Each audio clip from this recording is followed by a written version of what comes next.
Welcome, Bill. Bill Haylock, Managing Director and Chairman of PX4's Software. Very pleased to have you here. Thanks for having me, Paul. You're welcome, Bill. You're welcome, always.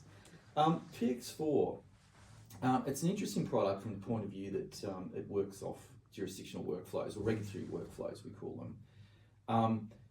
But as I know, because I've been part of developing the product on that side, that's a fairly labour-intensive sort of thing to do, is actually look at the legislation and map it into the product itself.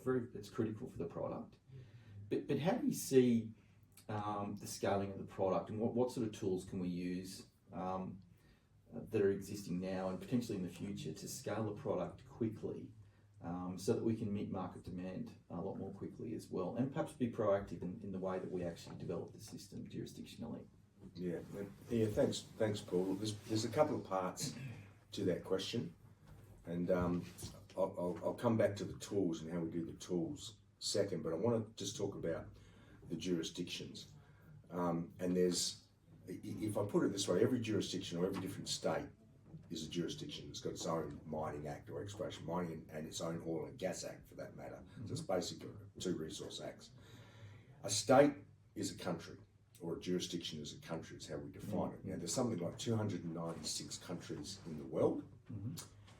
But then if you break that down and you take Australia has 7 exploration and mining, oil and gas jurisdictions, 6 states and a territory, all running their own. Now, the way that came about was that when the British went out and colonised parts of the world and colonised Australia, they ended up putting the flag in 6 different parts, and then South Australia, one part had both Northern Territory and South Australia, was split and became a territory and a state.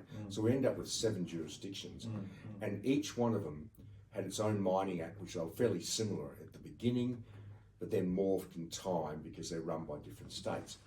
So federation comes along and we amalgamate the states, but the rights to the minerals is in the Crown, invested in the state, remain with the state.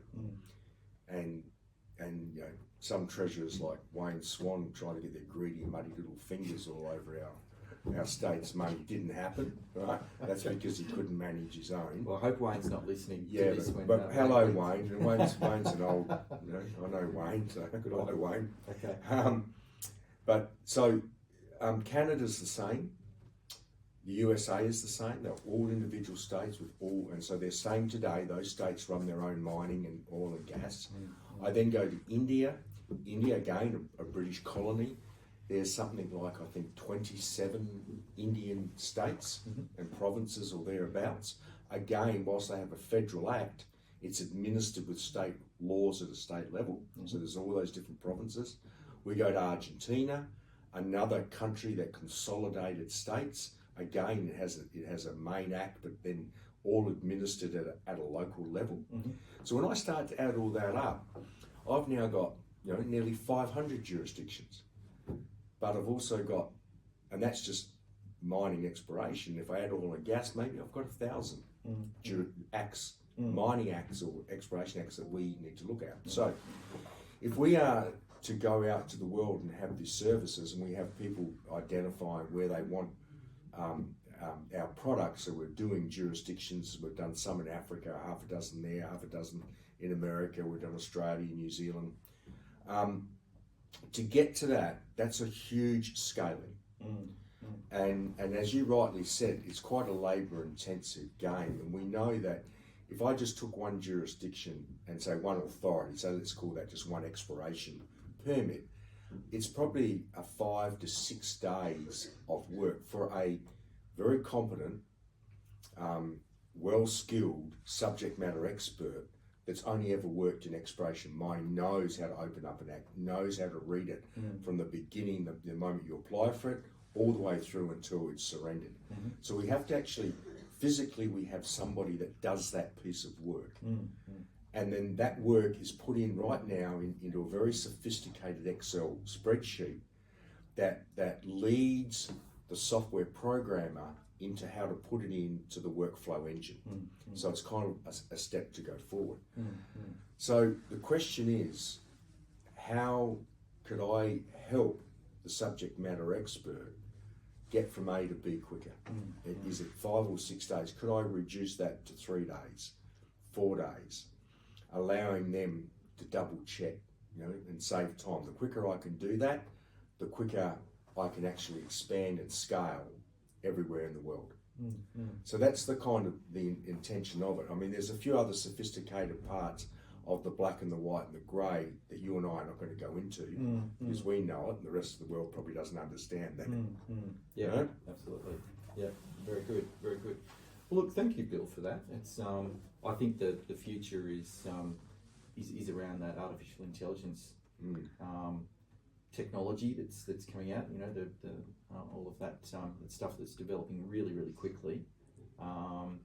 But I think that'll be a huge benefit to PX4 and its ability to fast track that scaling of the product and its market. So So while we're on that, we now have a research agreement with the Queensland University of Technology in Queensland to look at the AI, to review it, assess it, and how it's structured of what we're trying to do in that space. I won't go into a lot of detail of that because right now it's intellectual property for us. Yep. But you're quite correct. It's an AI tool. It's in the natural language processing realm that we're trying to develop. Yeah. Okay. And if it works, we'll increase our scalability, the speed of it, as well as saving dollars and cents for everyone. Yeah. Well, that's a good topic for a good follow-up topic for the next sort of 6 months or so, because as you know, these things develop quickly. So perhaps another round of discussion around that tool and its application, how well it's working, what it can do, what it can't do. But we can cover that at a later time. So thank you very much, Bill. No, Paul, pleasure as always. Thank you.